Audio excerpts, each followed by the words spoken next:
Il y a des personnes que j'ai juste mais jamais vues. Par de zéro, j'ai 100% de rentabilité.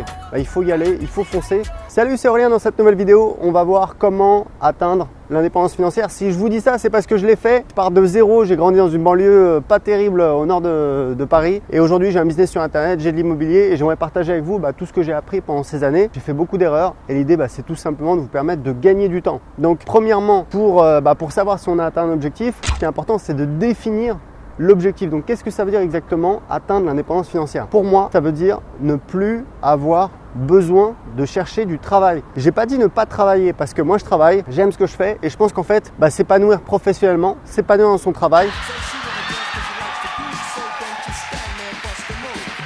ça fait partie d'un équilibre. C'est-à-dire que c'est cool de se reposer, c'est cool de glander, c'est cool de s'éclater, c'est cool de passer du temps avec sa famille. Mais je trouve qu'on le savoure encore plus si on a une vie équilibrée, c'est-à-dire si on fait d'autres choses et si on aime son travail, ce qui moi c'est mon cas, j'adore ce que je fais, j'ai un business sur Internet depuis 2010. Évidemment il y a des choses qui sont un peu reloues, du style la compta. Enfin la compta c'est pas moi qui m'en occupe, mais forcément vous êtes obligé de répondre à votre comptable. Il y a des papiers, des trucs comme ça. Mais dans l'ensemble, j'adore ce que je fais et c'est excitant. On teste des choses. On échoue, mais voilà, petit à petit, on trouve les trucs qui fonctionnent bien et ça permet d'augmenter. Et nous, c'est ce qui nous permet de faire aujourd'hui à peu près 120 000 euros par mois de chiffre d'affaires. Donc, je dis pas ça pour vous impressionner, c'est juste pour que vous sachiez à qui vous avez affaire. Donc, pour moi, c'est très simple. Les deux leviers pour atteindre l'indépendance financière véritablement, c'est l'immobilier et le business. Il y a également la bourse, mais en fait ça c'est un truc que j'explique vraiment en détail dans mon livre. En fait la bourse, premièrement, vous n'avez pas une valeur ajoutée énorme, c'est-à-dire que en fait vous apportez de l'argent, mais grosso modo vous influez pas vraiment, vous n'avez pas de pouvoir de décision. En théorie oui, en pratique non, d'accord? Donc c'est uniquement votre argent. Et voilà, pour tout un tas de raisons, c'est-à-dire que la bourse sur des dizaines d'années, sur le long terme, ça va faire 8% de rentabilité, qui est déjà très très bien. Mais il faut savoir que 8% de rentabilité, quand on part de zéro, quand on n'a pas beaucoup d'argent, c'est pas suffisant. Donc pour moi, là où on a vraiment un effet de levier, c'est premièrement le fait de créer son business où vraiment juste en investissant du temps, on va pouvoir générer un business qui génère quelques milliers d'euros par mois, voire plus, d'accord? Mais en tout cas, ça va nous permettre de prendre notre envol. Et le deuxième levier, c'est bien évidemment l'immobilier. Et l'immobilier, il y a l'effet de levier de la banque puisqu'on peut emprunter de l'argent, c'est-à-dire qu'on peut investir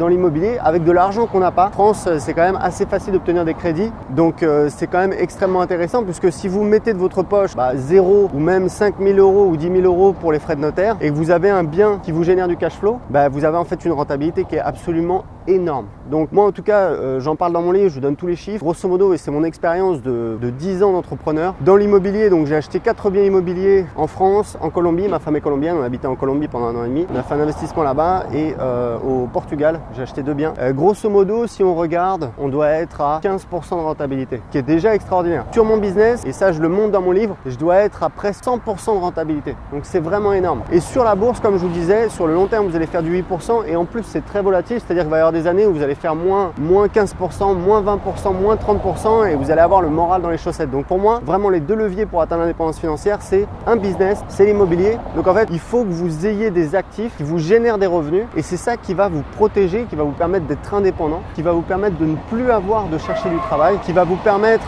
d'être libre de décider où est-ce que vous passez votre temps, sur quel projet vous allez travailler. Et voilà, comme je l'explique dans mon livre, comme je le partage dans les vidéos, je pense que le bonheur, c'est pas le fait d'arrêter de travailler, c'est plutôt la liberté, c'est plutôt l'équilibre, c'est-à-dire on travaille sur des choses qu'on aime, mais on a du temps pour soi et pour sa famille. Moi, vous voyez, je travaille surtout le matin, je travaille un petit peu l'après-midi, mais j'ai une grande liberté, j'ai une équipe, quasiment 10 personnes qui travaillent pour moi, tout à distance, c'est-à-dire que j'ai pas besoin d'aller au bureau pour surveiller, pour jouer au petit chef, etc. Tout le monde est indépendant, tout le monde travaille de chez soi. J'ai des personnes qui travaillent dans, je sais pas, je crois que j'avais compté, c'est 5 pays. Donc il y a des personnes que j'ai juste mais jamais vues. Je leur ai jamais parlé, je les ai jamais vues. C'est juste par écrit sur Internet. Ils travaillent pour moi et ça se passe très très bien. Donc c'est tout à fait possible. Suivez un petit peu des gens qui ont réussi, qui ont des business. Ce qui est important, c'est de s'entourer des bonnes personnes.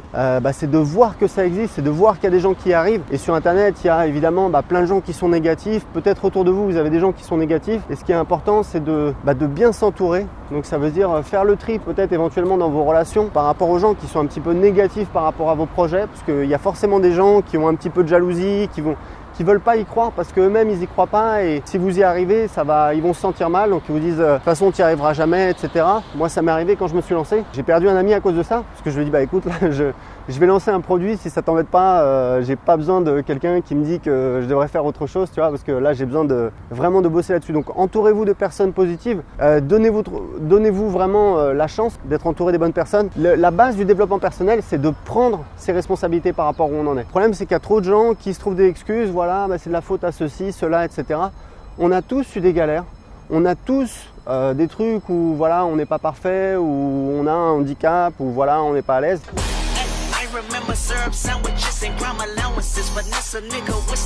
Mais c'est pas grave, on a tous des qualités, on a tous 24 heures dans une journée pour y arriver, pour faire des choses. Donc il faut vraiment essayer de créer de la valeur, de se bouger. Puis voilà, après c'est l'action, faut y aller. Et je vais vous dire un truc, il y a la loi du 20-80, c'est hyper important. C'est un phénomène naturel mais qui a été découvert par un économiste italien au 19e siècle, qui dit que grosso modo il y a 20% des actions qui produisent 80% des résultats. Et c'est un phénomène qu'on retrouve voilà, à peu près partout. Alors ça peut être 70-30, ça peut être voilà, 25-75, j'en sais rien. Mais ce que je veux dire, c'est que quand vous êtes entrepreneur, grosso modo, sur 10 choses que vous allez tester, il y en a 2 qui vont foirer, il y en a 6 qui vont produire un résultat moyen et il y en a 2 qui vont cartonner. Donc ça veut dire quoi? Ça veut dire qu'en fait votre travail, c'est vraiment d'agir, d'essayer, de vous tromper rapidement. C'est comme ça que vous allez trouver ce qui fonctionne, et c'est comme ça que vous allez, une fois que vous avez trouvé ce qui fonctionne, bah, vous allez pouvoir mettre le paquet dessus et vraiment avoir des résultats extraordinaires. Évidemment au début on n'a pas, voilà, on n'a rien, on n'a pas d'audience, on n'a pas d'inertie, on n'a pas de produit, on n'a pas d'expérience. Bah, il faut y aller, il faut foncer. Sans déconner, vous pouvez investir surtout du temps. Quand vous lancez un business sur internet, de l'immobilier, c'est pareil. Au départ, c'est du temps. Il faut chercher les biens, il faut trouver la méthode, il faut voilà, essayer de réfléchir, passer du temps. C'est du temps, du temps, c'est vraiment vous qui décidez. Il n'y a aucune excuse, tout le monde peut trouver du temps. Même si vous avez un boulot, etc. Il y a des gens qui arrivent et franchement, c'est qu'une question de priorité. Et voilà, quand vous partez de zéro, c'est simple, il n'y a pas de secret au début. Il faut être carré, c'est-à-dire que tous les jours, il faut être un petit peu au charbon, il faut être dessus, 5 minutes, 30 minutes, 1 heure. Et c'est petit à petit, vous allez amorcer, c'est l'effet boule de neige. C'est un petit peu les intérêts composés. Vous allez capitaliser sur votre succès, continuer. Donc il faut vraiment commencer et jamais vous arrêter. Voilà, écoutez, c'était tout pour cette vidéo. Si vous avez aimé cette vidéo, cliquez sur j'aime. Abonnez-vous pour recevoir plus de vidéos sur le business et l'indépendance financière. Et je vous offre un petit cadeau, je vous offre mon nouveau livre sur l'indépendance financière. J'ai quelques personnes qui l'ont lu, j'ai eu d'excellents retours, j'en suis très heureux. Dedans, je vous donne ma méthode en 3 étapes pour atteindre l'indépendance financière. Donc pour le télécharger tout de suite, cliquez en dessous de cette vidéo. Et je vous dis à bientôt dans une prochaine vidéo. Ciao!